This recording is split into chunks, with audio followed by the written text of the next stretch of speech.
banish every shadow of my pain. Every sorrow will be swallowed up in Him.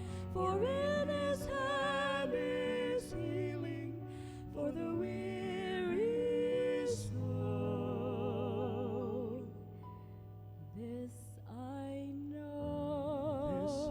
know, because He lives. Because He lives, I will fear no darkness. Because He lives, I will walk in light. Because He lives, I will praise His kindness. Because He lives, hope shines ever bright. Because He lives, I will seek His righteousness. Because He lives, I'll follow where He leads. Because He lives, I shall conquer even death. And I shall live, I shall live because He lives. Because He Because He lives, lives, I will rejoice in Christ I and will glorify His name. And with a willing voice of gratitude proclaim, my Savior lives. Because He lives, He will banish every shadow of my pain. Every sorrow will be swallowed up in Him. For in His hand is healing for the weary soul. This I know, this I know, because He lives.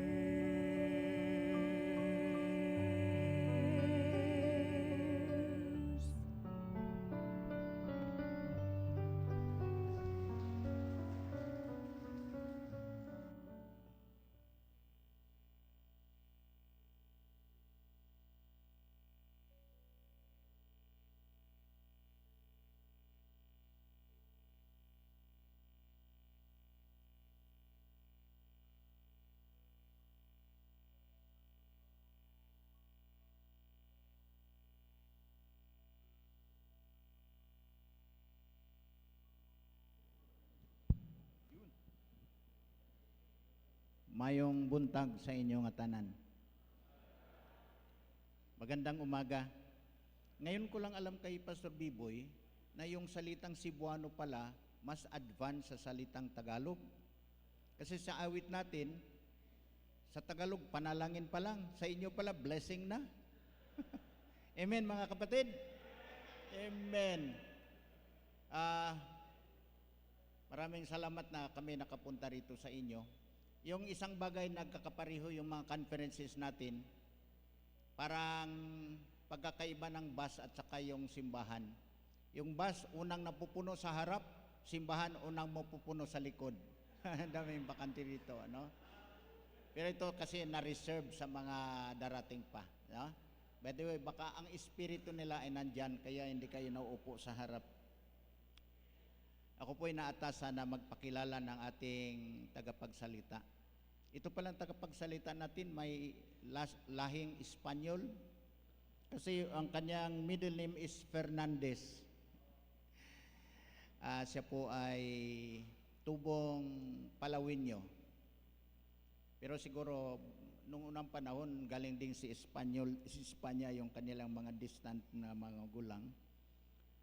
Siya po ay nag-graduate sa Baptist Bible Seminary and Institute noong 2002. Nakapagpastor din siya sa Marikina, alam ko noon, pero ngayon po ay nagpapastor siya sa Calvary Baptist Church. Ang ating tagapagsalita po ay mayroong isang asawa, si LG, at 3 ang kanilang supling na pinagkaloob ng Panginoon.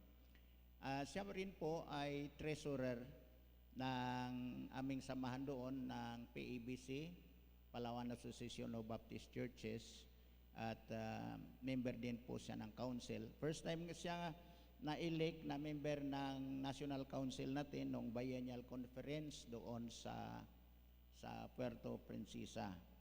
Kaya ang ating tagapagsalita po natin ay walang iba kundi si Pastor Mark Mauricio. Palakpakan po natin ating tagapagsalita.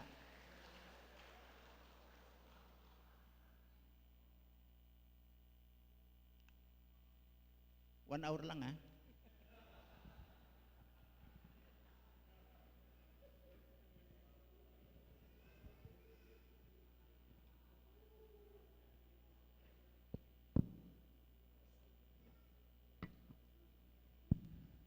Okay. Good morning. Isang mapagpalang umaga po sa bawat isa. I am truly blessed, honored, and privileged to be part of our first Mindanao Pastors and Workers Congress. And sa mga awitin pa lang, talagang nakaka-bless, no, yung mga boses, no, yung mga messages ng mga song. And siyempre na makita po kayo, mga kamanggagawa ko, dito po sa Mindanao. I was here, first time ko sa Mindanao, nung nag-aaral pa ako sa BBSI, mga 1998 yung time na yon, kasi bakasyon namin, 1 week lang yung binigay sa amin na bakasyon, sem break. And so I was with pastors here, nandito. Pumunta kami ng Maramag, no, sa mga lalaan, ng Talakag naman, sa mga umulon doon. Pumunta rin kami ng Butuan, CDO. Yan yung aking napasyalan nung first time ko dito sa sa Mindanao.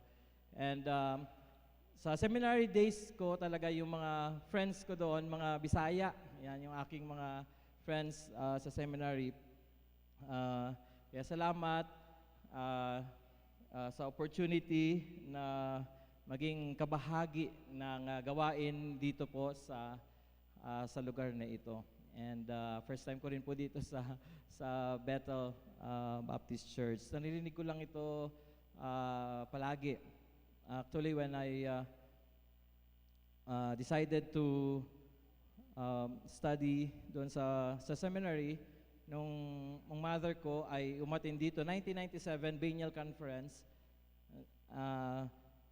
So after ng camp, sabi ko, pasok ako sa BBSI, gusto ko magpastor. Sabi ng nanay ko, hintayin mo ako makauwi. Sabi niya, galing siya dito. Parang ayaw niya akong pumasok sa Bible school. So sabi ko, decided na ako, pinag-pray ko rin. Ayun, and the rest is history. So, ayan po. Kamusta po ang bawat isa? Okay lang po? Yan. Kanina tinatanong nila ako kung kumain na ako. Sabi ko, hindi ako kumain. Dumiretso lang ako sa 7-Eleven, bumili ng kape. Di ba kung minsan pag nagulat tayo, sabi nila, bakit magugulatin ka kasi ano eh, or kinakabahan ka kasi nagkape ka siguro or parang madalas ka magkape. Yan. Ang problema doon, yung nabili ko, may gatas, no? 'Di ba yung gatas pangpalakas? Ay yung kape may gatas, kaya malakas ang kaba. Okay, mas lalong kumaba. Lumakas yung kaba ko eh. Sayang dinala ko sana doon.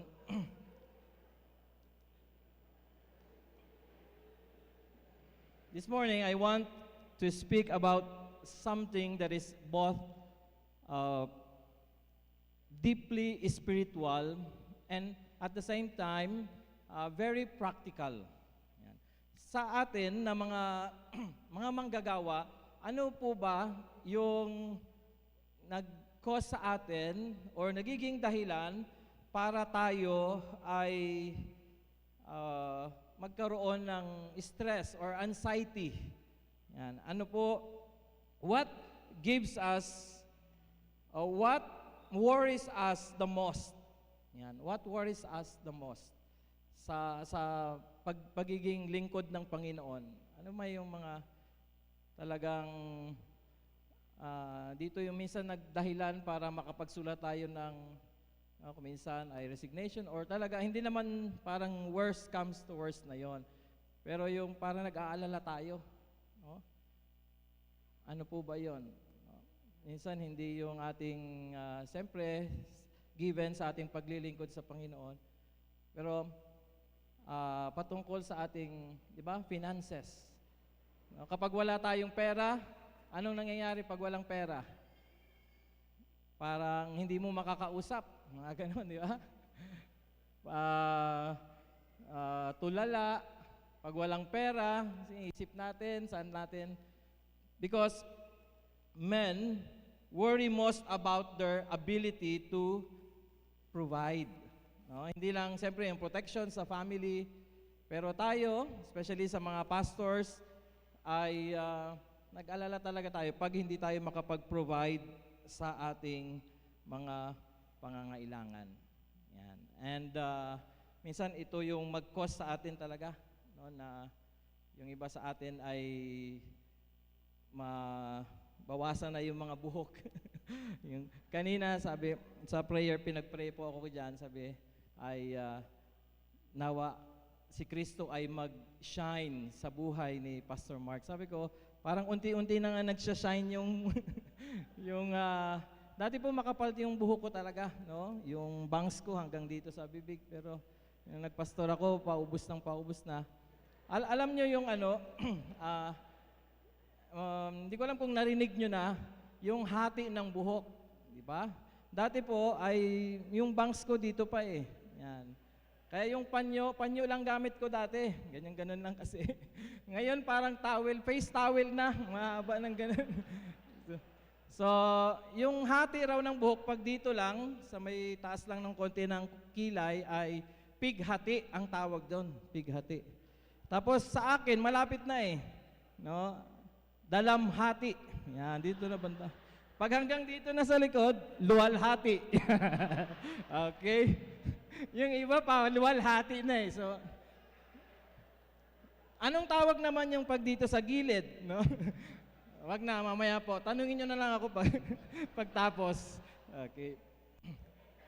Ayun po ang worry ko kasi baka yan lang yung matandaan nyo sa message.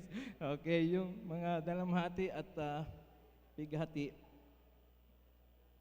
Did you know that Jesus talked about money more than any other topic except siyempre sa kingdom ng Panginoon? 16 out of 38 parables speaks about our resources, about money. So, bakit kaya? No? Because Jesus knew money could be minsan ito yung bridge, pwede maging bridge, but sometimes it will bar in our service sa ating Panginoon. No? Ito po ang hahadlang. Ito yung mag-cost din, no, ng ating service sa ating Panginoon. Jesus knew money could be an idol. Remember yung young rich ruler? Di ba sabi ng Panginoon, ibenta mo yung iyong mga ari-arian at ibigay sa mga mahirap. He was too attached to his money. Kaya umalis siya na malungkot.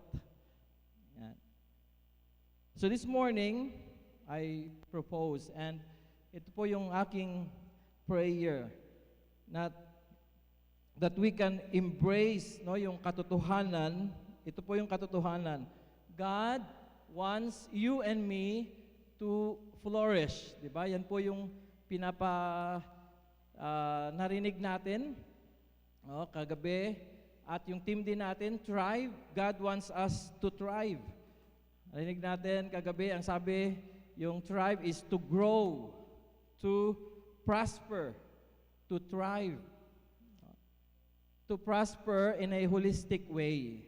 So, siyempre, hindi lang prosper tayo sa ministry, in our church pulpit ministry, mag-prosper din tayo.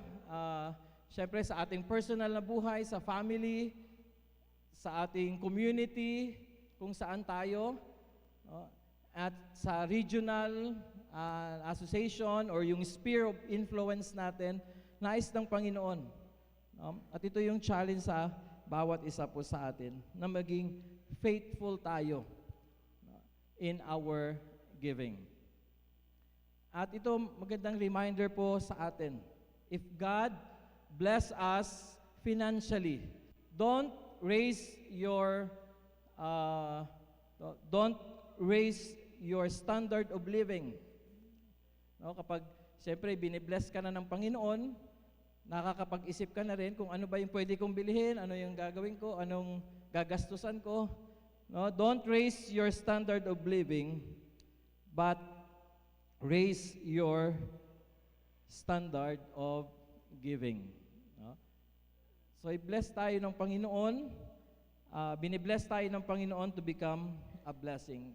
So, maging faithful tayo sa ating pagkakaloob, no? Sa ating pagiging generous, dahil binigay ng Panginoon ang lahat para sa atin. Hindi lang faithful, hindi lang tayo maging fruitful, but also magkaroon ng freedom, no? Free, especially financial freedom. I think na last month ago ay merong isang course, modular lang ito. Nakatapos din yata si Pastor Carlos doon and Pastor Spencer, yung Finance God's Way. Yan. Sino po dito may mga utang? May mga utang. Okay, marami mo. Diba? Gusto rin natin na makakawala tayo sa utang. No? Parang isa yan sa mga problema. Hindi lang sa mga workers, sa church members din, no? Yung ating mga kapatiran sa iglesia, talagang nagkukos yan ng stress sa atin. No? Kaya yung loan, lason yan. Yung credit card, nung sa airport kami, sa Cebu, may lumapit sa akin doon at nag-alok siya ng credit card. No? Sabi ko, wala na po. Kinlose na namin yung credit card namin pag uwi namin ng Palawan. Kasi, buy now, ano sabi sa credit card? Buy now, suffer later. Mag-suffer ka talaga, no? Kasi kung hindi mo accumulated yung interest. So, minsan yan po ang napakahirap, no? Sana hindi makakawala tayo doon sa mga bagay na ito. Yung financial freedom na meron tayo. So, diyan po sa ating harap, ang naatasan po sa akin ay about stewardship. Napakalawak po ito, no? Kasi lahat naman po ay ipinagkaloob sa atin ng Panginoon. Paano natin i-manage ito? Paano tayo maging good steward? But ang specific is thriving in our resources. In our resources. So, yung steward ay simply, marami pong pinanggalingan ng word na ito. No? Very rich. Actually, sa Greek po, oikonomos, wala siyang paano siya i-translate, no, sa English. Kaya yung Tyndale, yung dynamic translation, ay ibinigay lang yung oikonomos dun sa steward. Kasi yung Old English ng steward is siya yung tagabantay ng ano ba yung kulungan ng baboy? Kalan? Parang pig pen, yan. So, yun po ang pagkakaintindi dito, nung unang panahon, pag sinabing steward. Diba? Ste means, yun po yung kulungan ng baboy, ward, yung the one who manage. So, yan po ang ibig sabihin ng steward. So, basically, steward is entrusted to look after the master's possession. So, yun po, tayo po, katulad po sa atin bilang mga lingkod ng Panginoon, ay pinagkatiwalaan tayo, inilagay sa ating mga balikat ang mga tupa ng Panginoon. No? Na tayo po ang binigay ng Panginoon para i-guide sila, i-lead sila. Hindi naman tayo super na mga tao, but tayo po ay pinili ng Panginoon, not because we are extraordinary, but we are ordinary people na tayo'y tumugon sa pagtawag ng Panginoon. At ito nga po, sabi ko, parang nakaraan pa, during Biennial Conference, sabi ko nga parang, gisingin mo nga, sabi ko sa wife ko, gisingin mo nga ako, sabi ko. Kasi, minsan pag sinabi, uy, council ka pala ng AFBCP, yan, sabi ko, ha? Parang hindi pa ako sanay na, kasi, siyempre, nakita ko rin yung, simula 2000, umatin ako ng Biennial Conference at nakikita ko yung mga FBCP, no, council, iba yung level, no? Kahit yung preaching kanina, kagabi, Pastor Rayos, iba yung level talaga, no?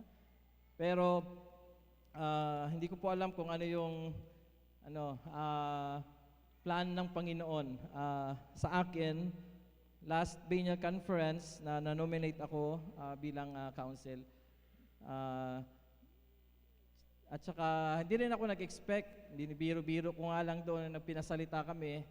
Talagang hindi ko po talaga pinanalangin or kahit man lang pinangarap. Pinangarap.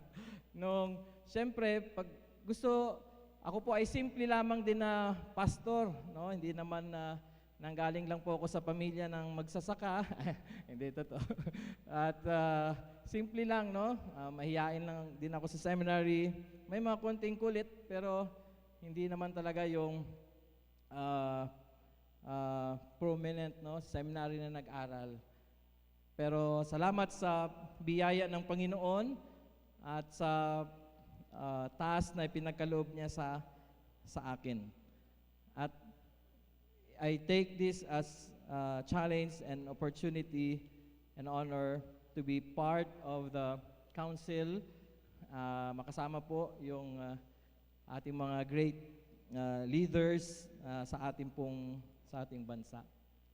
So may request all of you to open your Bibles with me in our text this morning sa Matthew 25. Matthew 25. Verses 14 to 21.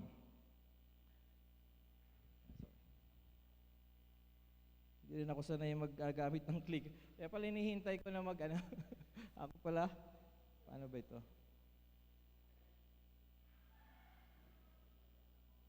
Ayun.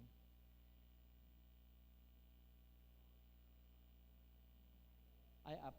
Ayan, up.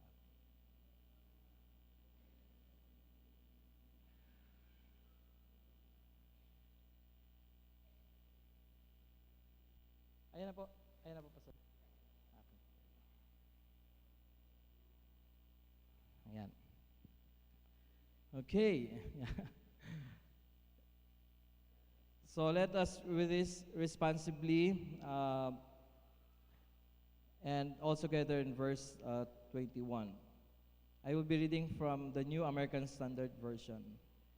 For the kingdom of heaven is as a man traveling into a far country who called his own servants and delivered unto them his goods.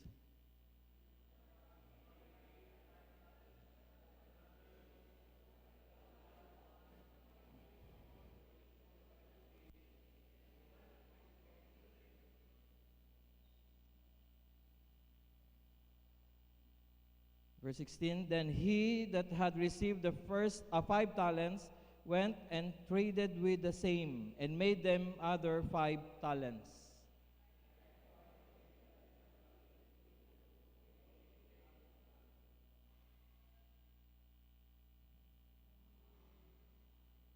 But he that had received 1 went and digged in the earth and hid his Lord's money.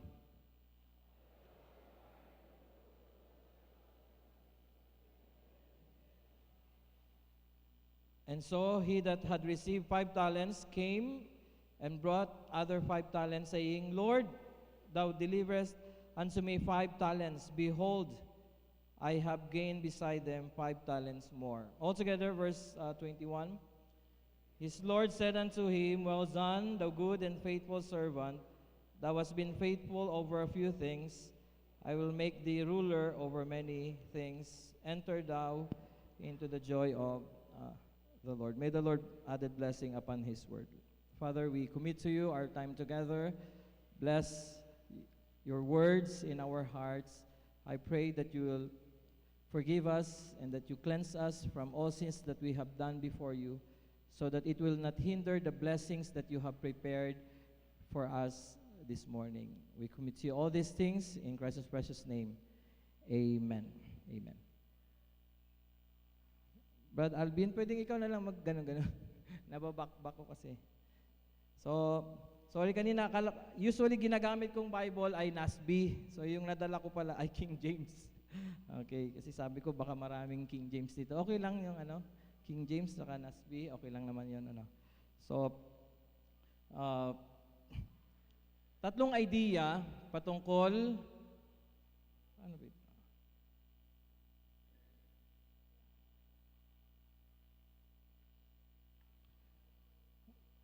Okay. Buhat sa ating salita ng Panginoon na binasa natin kanina, may tatlong idea, no, na makita po natin dito. Una, God owns everything. Ang sabi po doon sa talata na makita natin sa verse 14, For the kingdom of heaven is as man traveling into a far country who called his own slaves and his possessions.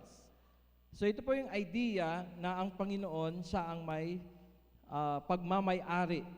In 1 Chronicles, kanina yung binasa ng ating song leader in verses 29, 11 to 12, everything belongs to God.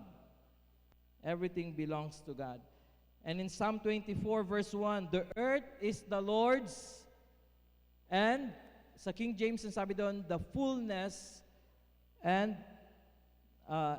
the fullness thereof. The earth is the Lord and everything in it. So, walang bagay dito sa mundo na hindi natin tinanggap. No? Meron po ba? Yung hangin, tinanggap natin. Yung sikat ng araw, yung trabaho natin, yung pinaglilingkuran natin. Minsan sabihin natin na, hindi, dahil yun sa lakas ko, dahil sa kakayahan ko. Pero sino ba ang nagbigay sa atin ng kakayahan na yon? Yung wisdom, yung strength, di ba? Ang Panginoon din. Kaya nga, sabi doon sa Deuteronomy chapter 8, verse 17. So, next.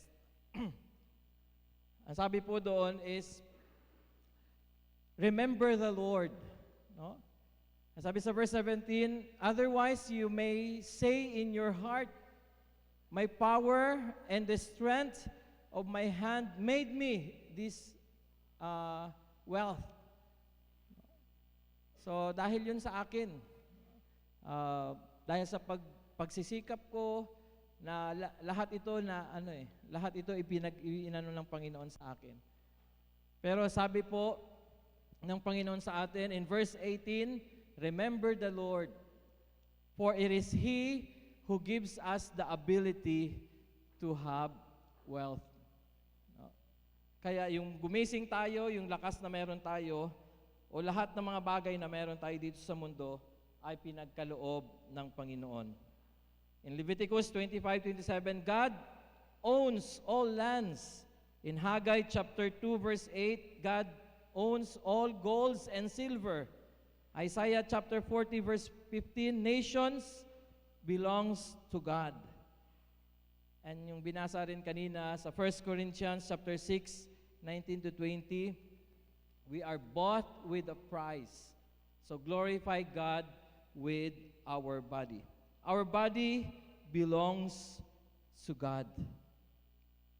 Sabihin nga natin sa ating sarili, God owns it all. God owns it all.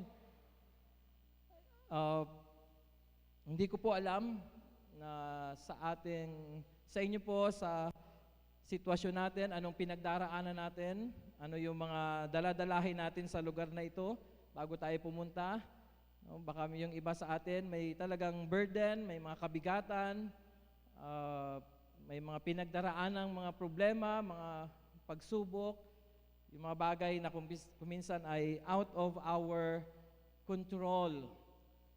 Pero yun po ang nais ng Panginoon sa atin. No? Ngayong umaga na ito ay nais niya na ma-realize natin na sa Kanya lahat ng mga bagay nito. At walang aksidente sa Panginoon. Only incidents. Kaya sabihin natin sa ating mga sarili, God owns everything. No? Remind ourselves that God owns it all. No? Anumang mga bagay dito o sa atin na pagmamayari na meron tayo. Even yung ministry na pinagkatiwala sa atin ng Panginoon. Kaya kuminsan, nakakalungkot kasi akala natin sa atin. No? May mga pastors na akala nila sa kanila ang simbahan. Di ba po? Or speaking, siguro may mga iba rin, mga members dito, deacons, akala nila sila ang nagpatayo noon, sa kanila yon, sila nang masusunod. No? Pero in our context, kasi pastors and workers sa atin, bagamat ibinigay tayo ng Panginoon as a gift doon sa isang lokal na iglesia. Pero yun po ay sa Panginoon pa rin. No? Ipagkatiwala natin sa Kanya anumang mga alalahanin, anuman yung mga concerns natin. We are managers, we are stewards. Katiwala po tayo ng Panginoon. Hindi tayo owner, no, ng mga bagay na meron po tayo. Siyempre, hindi lang sa mga resources, yung family natin, yung ating, even yung buhay po natin, ipinagkaloob din ng Panginoon.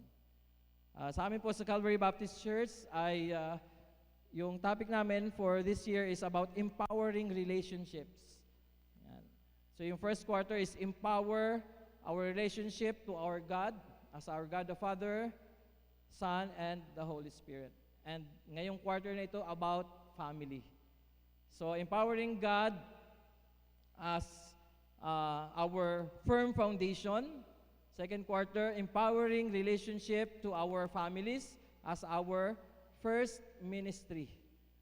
Yan po yung theme na napakahirap, no? Kasi talagang tinitira or ng kaaway, ginagambala ng kaaway yung mga pamilya ng mga Kristiyano, pamilya ng pastors, ng mga workers, no? Kasi sila ay nasa front line. Kaya matindi po ang struggle, no? Pressure sa family. Pero yan po, ipagkatiwala, ipagkaloob natin sa Panginoon, even yung ating po mga pamilya. Kasi siya yung nagmamayari nun. No? We are just a manager or steward of God's resources. Secondly, not only God owns everything, but pangalawang idea na makita po natin dito, God expects us to multiply. Katulad yung sa parable of the talents sa ating text, di ba nagbigay siya ng 5 na talent? Hindi natin pag-usapan kung ano yung mga talents, no? But ang point dito, meron siyang ipinagkaloob, iba-iba. Kaya nga hindi rin natin pwedeng i-compare yung sarili natin. For example, nakarating tayo dito, no, sa Bethel Baptist Church, napakalaki, ganda ng music, yung mga umaawit. Tapos pagbalik natin sa mga churches, gusto natin ganun din mangyari sa atin, no? So ano man ang pinagkaloob sa atin ng Panginoon, be faithful, no? Be fruitful and free and full yung paglilingkod natin sa Panginoon. So doon po sa parable of the talents, yung 5 na binigyan ng Panginoon, sabi sa ating text sa verses 15 to 16, na doble. No? Yung 2, ganun din, na doble. God expects us to multiply what He's entrusted to us. Proportional lang sa ability na ibinigay sa atin ng Panginoon, to which God has entrusted sa bawat isa sa atin. Kaya nga, pagtapos yung conference na ito, nawa maano natin na i-level up natin yung sarili natin. No? I-upgrade din natin. Kasi minsan gusto natin na i-bless tayo ng Panginoon. No? Gusto natin na mag-flourish tayo. Pero bakit? Bakit lubog pa rin ako sa utang? Ganon. Kasi siyempre, lumalaki yung mga anak natin, may mga pangangailangan tayo. Bakit? Parang walang dumadagdag, may nababawas pa. Namamatay kasi, no? Walang nadadagdag. Sa church, no? Bakit? Marami tayong tanong, bakit hindi tayo nagpo-flourish? Hindi tayo nagpa-prosper? No? Kasi nga po, na-stuck na tayo, no? Doon sa nakasanayan na natin. At yung binigyan ng talent na yon, ayaw niyang baka masayang, tinago niya, di ba? Nilibing niya yon. God has put greatness in us, in every one of us. Kaya I take this as a challenge. Sabi ko nga, hindi naman ako kilala masyado. Kaya nga sabi, sinong Mark Mauricio? Sino yon? Hindi kilala eh. Okay? Pero, salamat sa opportunity na makapaglingkod sa Kanya. No? Sabi ko nga, let's give ourselves a chance, no, na mag-level up sa paglilingkod natin sa Panginoon. Magbasa tayo ng books, yung ibang mga books. Hindi lang siyempre Bible. Magbasa tayo, no? Para may natin yung sarili natin. Maglaro tayo ng chess, no? Para naman yung utak natin mag-isip. Matuto tayo magluto, mga ganyan. Nung bumalik kami sa Palawan, kasi 15 years po ako nagpastor, kasama Pastor Wally sa Marikina. So yung wife ko, may corporate work siya sa Manila, so nag-resign na siya. At wala na siyang work. And then, wala kaming idea at hindi rin namin nakita yung sarili namin na darating sa punto na yon, no, na magkakaroon kami ng business or coffee shop. Kasi yung time na yon, sabi nung kapatid ng wife ko, sama ka sa amin, nagtitinda kami sa night market, ganyan, mag-isip ka ng anong produkto na wala dito. So, nakita namin, mahilig kasi kami yung wife ko sa mga juice and sa drinks, ganun po. Ako sa coffee, mahilig talaga ako sa coffee. Yan. Kaya po, lagi kami sa mga simple lang, mga restaurant, hindi naman mga mamahalin, pero na-enjoy namin. Yun yung parang date namin na mag-asawa. Kaya natuto kami, inaaral namin, kasi iba naman yung bumibili ka lang, iba yung nagtitinda ka. Ganyan. So, trial and error. Sa YouTube, nanood kami, hanggang natuto po akong gumawa ng burger patty. Beef, pure beef. Inaral ko rin kung paano gumawa ng nachos beef. Inaral ko, personal talaga. So, nagluto. Una, siyempre, magastos kasi mag-try ka. Tapos, tuwang-tuwa naman yung mga ibang kamag-anak namin kasi sila yung magti-taste nun. No? Free taste. Yan. So, ni-level up namin yung ami pong sarili, no? Na nagkaroon ng dignidad yung sa ating paglilingkod sa Panginoon. Kasi tayo minsan nakafocus lang tayo sa four corners ng church, di ba? Yung influence natin, yung impact natin, yung friends natin, yung mga churchmates lang natin. Wala na tayong kilalang iba. Hindi na natin kilala pag pumunta tayo sa palengke. May nakakilala ba sa inyong pastor doon? No? kung hindi nyo sila membro or ano, kasi nga, nandito na lang tayo. I-level up natin, taas na po, i-upgrade natin yung sarili natin, yung ating paglilingkod sa Panginoon. So, tingnan po natin dito. Next slide. Ayan. So, i-level up natin yung time. No? Yung panahon na ipinagkaloob sa atin ng Panginoon. Let's multiply our time. Mahalaga po, no? Yung panahon na binigay sa atin, huwag nating sayangin. No? Time is gold, sabi nga, no? At ibigay natin yung time na ito, hindi lang siyempre sa ating work as a pastor or worker, lady worker sa church, kundi sa community rin, ibigay natin. Sa family natin, spend natin yung time sa family natin. No? Sa friends natin. So, yan po. God expects us to multiply our time. Pangalawa, our abilities or opportunities. Yan. Katulad po nun. No? Marami pong paraan kung gusto po natin. Our learnings. Ma-share natin, ma-multiply natin yung learning natin na mga natutunan na ipinagkaloob sa atin ng Panginoon. Lahat naman yun pwede. No? Pwede natin na matutunan, maging expert tayo, kasi napapag-aralan naman yon. Our network represents our families, our friends. Yan po yung mga network namin. So, nung nakapasok kami sa business community, yung network namin na mag-asawa ay mas lumawak. Siya ay isa sa mga representative ng Chambers of Commerce. Naging presidente siya ng Barakalan Group. Isang grupo yon na mga MMSE or mga micro, ganun. Mga maliliit na nagtitinda, no? Business, micro business sa institusyon. So, nag-organize ng mga tinda, no, sa mga events. Yan. So, nakilala kami. So, siyempre, hindi lang dahil sa pangalan namin, kundi nakilala kami na naglilingkod sa Panginoon. Alam nila, pastor ako. Pag may mga event po, nagpipray ako, nag-share ng gospel. So, mas lumalawak yung network. Yan, yung network natin. Diba?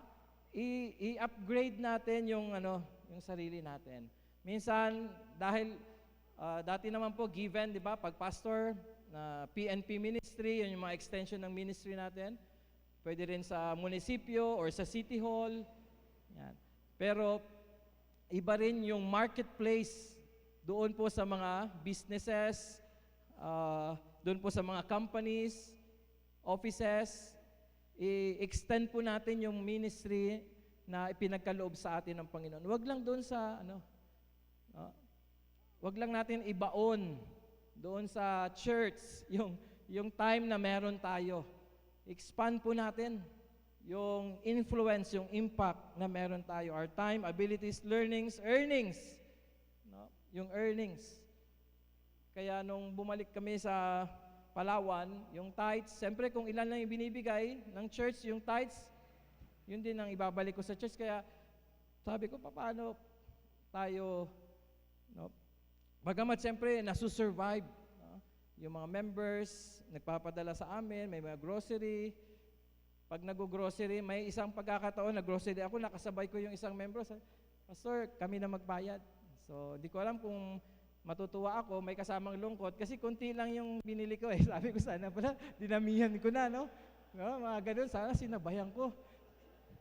Kung alam ko lang, dinagdagan ko na yung malalaking gatas, no? Eh, yung mga lang eh, mga sachet-sachet lang, sachet na toothpaste, maliit na sabon, yan. So, nakakaya naman, wait lang, may nakalimutan. May nakalimutan. Okay, so, iba rin yung, yung blessing ng Panginoon, no? Na binibless tayo. Pero iba yung feeling na pag tayo yung nagbibless, no? Pag tayo yung ginagamit ng Panginoon na makapagpala ng mga kapwa pastors natin, kapwa mga mananampalataya, at nagiging pagpapala tayo sa kanila. No? Example tayo sa kanila. Alam nyo, nung pandemic, or parang before pandemic pa, nag-aral po ako gumawa ng, ano ba yung kabuti? Mushroom. Yan, mushroom. Nag-training po ako noon sa provincial something agriculture sa office. Nagpalista ako doon. Kasi ang isip ko, pag natutunan ko ito, ano ko sa mga members, ano rin sila. Kaya nga yung pangalan, naiisip ko na, hindi lang nangyari. Yung pangalan na gagawin ko is, ang mga kabutihan ni Pastor Mark. Di ba? Kabuti, di ba? Kabutihan ni Pastor Mark. Hindi nangyari. Kasamaan na lang. Hindi. Jokes. So, nagtanim din po ako ng asola, yung green fertilizer. So, nag-research, nag-ano sa mga merong mga farm. Sinishare ko sa mga members, nakatuwa. Kumuha rin sila ng asola, nagtanim. Yung green fertilizer, kasi pwede siyang ipang-fertilize sa halaman, pwede siyang pagkain ng mga itik or manok or baboy, something ganon. So, ayan, para ma-bless natin yung ating mga kapatiran. Our testimony, God expects us to flourish, to multiply our talents, no? Yung community impact natin. Alam niyo yung nagsabi sa akin na isang member din. Sabi niya yung community, kasi nang nagbisita ako sa kanya, sabi ko, napansin ko, yung mga ibang tanim niya, doon sa labas ng bakuran, no? Mayroong malunggay, kaya nagkaroon ako ng idea. No? Sabi niya kasi, Pastor Mark, para hindi na sila manguha sa'yo, siyempre, yung mga malunggay, yung talbos ng kamote sa loob ng bakuran, magpapaalam pa yon. Ay kung wala ka, baka magnakaw pa yun sila sa inyo, di ba? So sabi niya, itanim mo na lang sa labas ng bakuran. So nagtanim ako. Ang dami, malunggay. Sabi niya, yan kasi ay community responsibility. Yan, community responsibility natin. Hindi lang tayo siyempre pastor, or kahit sino mga members, pwede natin gawin yon para kung sino ang makapadaan doon, ay daming malunggay Sa labas naman ng bakuran, kumukuha. Maraming kumukuha. Tuwang-tuwa nga ako Tapos pag marami na, puputulin ko ulit. Tapos lahat ng mga dumadaan doon, bibigyan. No? So, na-expand natin yung testimony na meron tayo. Hindi yung ang dami, no? Mga mangga, ang daming ganito. Pero, sabi, ang damot naman yun, hindi naman namimigay. Kasi nasa loob Yan. Ilabas, magtanim kayo, no? Tanim kayo ng durian. Kasi lang mahirap na magtanim medyo puro sementado na. Pero maganda rin po 'yon, no? Isang idea lang. Our spiritual gifts. Yan, spiritual gifts. Ano ba yung spiritual gift nyo? Pero meron akong alam, may mga pastor, ito talaga yung strength nila, healing. May healing pa ba ngayon? Siyempre, cessation na 'yon. Yung healing na sinasabi ko, yung healing ng healing. Okay. Hingi ng hingi. Yan. Okay, maraming pastor pala hingi Para libre, di ba? Ay, libre Wow. Ang ganda yung conference, libre. Yeah. Pero dito nakakatuwa, 750 kahit medyo mahal No? Medyo mahal yun Sa amin kasi mga 500 lang, parang ano pa Okay. Parang makaawa pa yung registration, mga ganun. Pero 750. Maganda rin po yung hindi yung puro libre. Di ba? Gift of healing. Okay, so mag-participate din naman tayo, magbigay din tayo para ibigyan din tayo ng Panginoon. Kasi yung iba gusto lang palaging may bigay Kapag may bigayan, pag may tupad, sabi, di ba, sa barangay, pag may mga senior citizen na mga diyan, no? So, hindi naman masama 'yon, pero nawa i-level up din natin, multiply natin yung talents na ibinigay sa atin ng Panginoon. No? Sa ating paglilingkod, mag-participate tayo sa ministry. Kuminsan kapag may gawain, may mga conference, talagang bilang lang talaga yung mga makita mo, mag-support talaga. No? Nandyan, asikaso ng kape, ng mga sa CR, maglinis-linis. No? Pero pagdating ng church na, diyan na sila, nagre-report na sila. Akala mo naman, sila yung gumawa eh. Di ba? Hindi nagpa-participate. Pero pagdating ng mga report ay andyan sila. No? Kaya sana po ay ibigay naman, magbigay tayo, mag-ambag tayo. No? May nais ng Panginoon na magkaroon tayo ng ambag. Yan. Ambag sa lipunan, yan nga yung community responsibility. Ambag tayo sa family natin na mapaganda, no, yung family natin. No? Sino ba yung mga pastor na naglalaba sa bahay? Naglalaba. No? Kuminsan kasi, ay hindi, pastor ako o lalaki ako, tatay, dapat siya maglaba. Dapat. Bagamat, siyempre, hindi naman palaging ikaw na lang maglaba. So, kuminsan, samahan mo rin si Mrs. na, pag nagsasampay na siya doon, sampay-sampay ka rin. Okay, tulong-tulong din. Pag may hugasan, hugas-hugas din. May ambag, no? Ambag din natin. Naintindihan niyo ba yung ambag? Sorry, yung mag-participate din tayo, no? Sa gawain ng bahay, no? Sa gawain ng Panginoon. So, let ourselves make ourselves available. Yan po. No, para sa gawain, para gamitin tayo ng Panginoon. Kasi lang marami mga excuses, di ba? Kaya nga yung excuse ni Moses, alam natin 'yun. Utal-utal, hindi ko kaya humarap sa paano ko labanan ito, mga magagaling yung magicians. Pero ano yung sabi ng Panginoon kay Moses? What is it in your hand? No? Ano yung sa kamay mo? Tungkod. Yun yung ginamit ng Panginoon. Isa pang classic example. Next slide dun sa isang verse sa 2 Kings chapter 4 verse 2. Ganda yung kwento na ito eh. Ba? Si Elisha na yung lingkod ng Panginoon, namatay yung lingkod ng Panginoon, yung asawa na iwan, 2 anak, kukunin na kasi marami ng utang. Yung 2 anak nila. So, in verse 2, so Elisha said to her, "What shall I do for you? Tell me." No? Ano ba? What do you have in the house? What do you have in the house?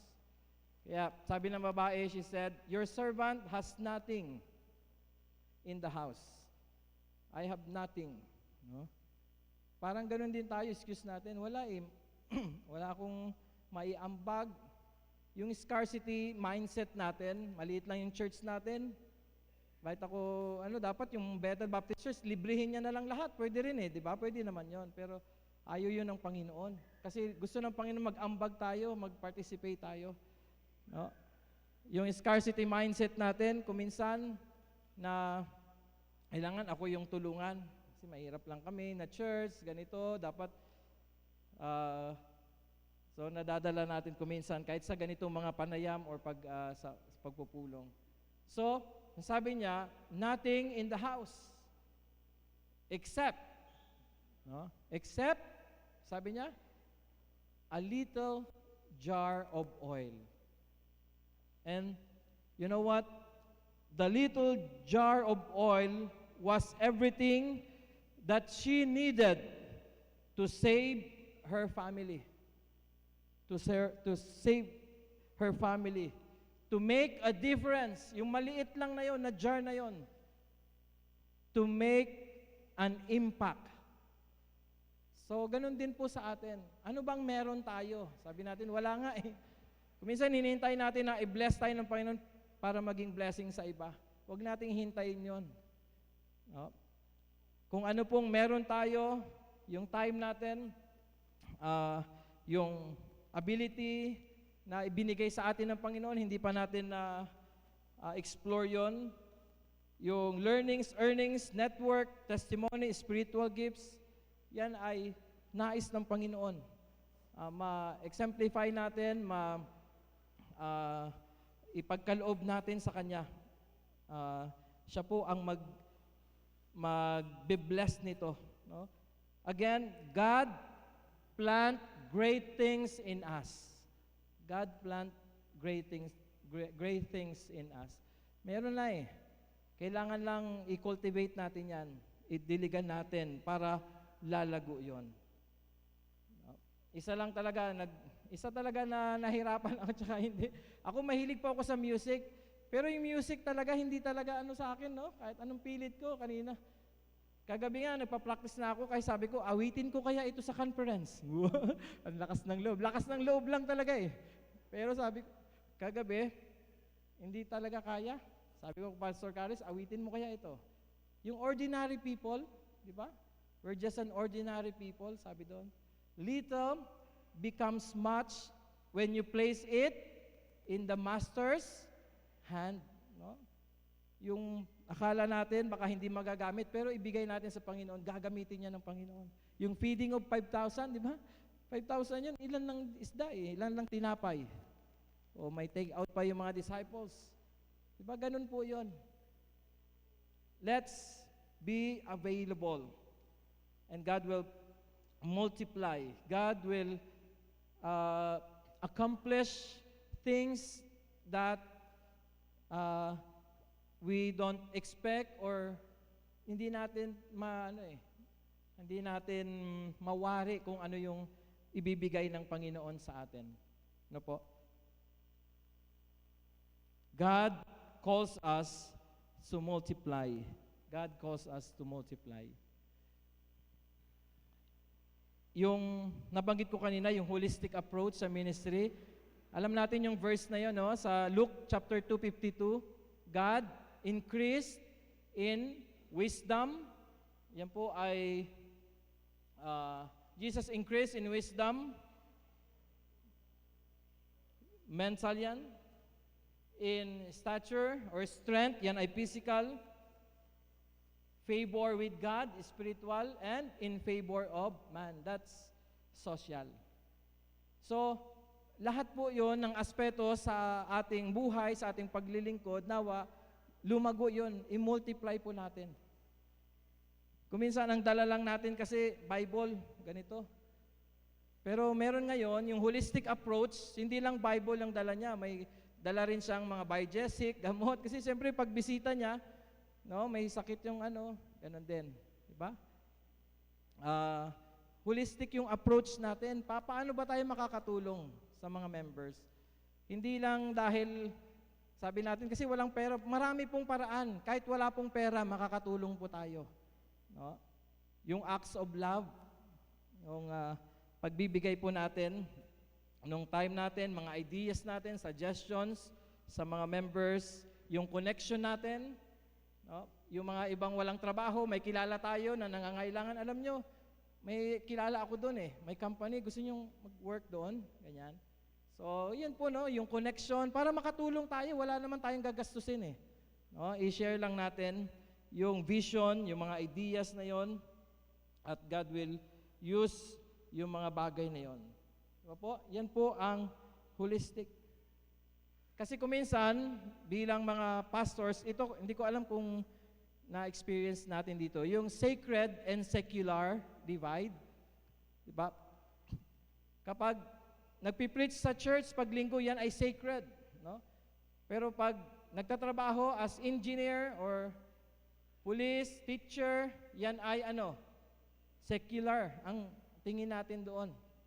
Pagkakaunawa natin. Pero wala po yung secular at saka walang secular, walang sacred. Kasi kung nagtatrabaho ka para sa pamilya, para ma-provide yung pangangailangan, nagtatrabaho ka para i-glorify yun ng Panginoon. Yung work natin, work is worship. Yan. Worship po yan. Kaya hindi lang yung BS, alam niyo yung BS? Pastor, ilan ang BS mo? Bible study. Yan, dati yan, Pero may isa pa, /BS. Ano na yung ginagawa ng ibang pastor? Buy and sell. So, may mga buy and sell na rin, no? Buy and sell. Baka gusto mo bumili. Okay. Pero wag naman masyadong, baka ma-sidetrack tayo, ma-sidetrack kayo. Ingat, nyo rin yung sarili natin. No? Pero hindi yun masama. No? Masama ba yun? Kaya nga, yung nasa isip natin, full-time at saka part-time. Di ba? Pag sinabing, pag pastor ka, dapat full-time ka lang. Bawal kang magtrabaho doon, ha? Bawal kang magtinda doon. No? Saan naman yan sa Bible? Sa atin lang din yun, sa mga members lang. Kasi tayo rin ang nagturo sa kanila or tinuruan tayo hanggang ngayon. No? Yung pastor, kaya doon lang din siya sa church, yun lang makilala niya. No? Yung influence ng pastor, influence ng mga members, turuan natin sila para lumawak yung ministry na ipinagkatiwala sa atin ng Panginoon. Marami po, no? Maraming opportunities. No? Alam nyo, para mag-thrive tayo in our resources, huwag tayong manatili lang doon sa dati natin na nakagawian. Yung comfort zone natin, yan. Napakarami pa eh. No? And we are blessed how God work in and through us. Sa aming family, sa aking may bahay, no? Sa mga events na meron kami, sa coffee shop, sa pag-extend, paglalagay ng iba pang mga store. No? Kasi nakapag-generate ng income, nakapag-share kami ng mga doon sa mga employees ng salita ng Panginoon, na invite namin sa church, the disciple. Yung giving, mas lumaki, syempre. Di ba? Kaya first time ko na kumita ng ganito, laki ah. No? Bilang ng pera, ganun, laki nito ah. Di ba? Paano natin ibalik din sa Panginoon? Yan. So hindi ko po alam kung ano yung sitwasyon natin. Hindi lang naman sa ganun, pero pray po tayo, maging open tayo, ang ating kaisipan, kung paano kumilos ang Panginoon. Because in the third idea, lastly, God will hold us accountable. God will hold us accountable as servants. In verses 20 to 21. No? Ang sabi po sa Romans chapter 14 verse 12, we will give an account for what He entrusted to us. Ito po yung aking prayer. No? At nawa prayer din natin, internalize po natin bilang yung last slide po natin. It is my prayer and also sana maging testimony ng bawat isa sa atin. Lord, all I have is yours. Give me wisdom to manage it well, not for my comfort, but for your kingdom. Guard my heart from fear and greed. Multiply. No? Sabi po doon, multiply what's in my hands. No? Palaguin nyo pa kung anumang meron ako. For your name, so that I could bless others, to bless others. Teach me to live open-handed and be generous. Kasi yung blessing ng Panginoon, pag nakaganon yung kamay natin, masasalo natin. Pero pag nakaganyan tayo, mamimiss natin yung opportunity at blessing ng Panginoon. I am a steward. In Jesus' name, I pray. Bago po ako mag-pray, pwede niyo pong tignan dyan sa harap. Pwede pong i-Bisaya nyo na lang, transliterate nyo lang sa Cebuano or sa Bisaya, yung prayer na ito. Mag-pray po tayo. Let's pray silently and individually.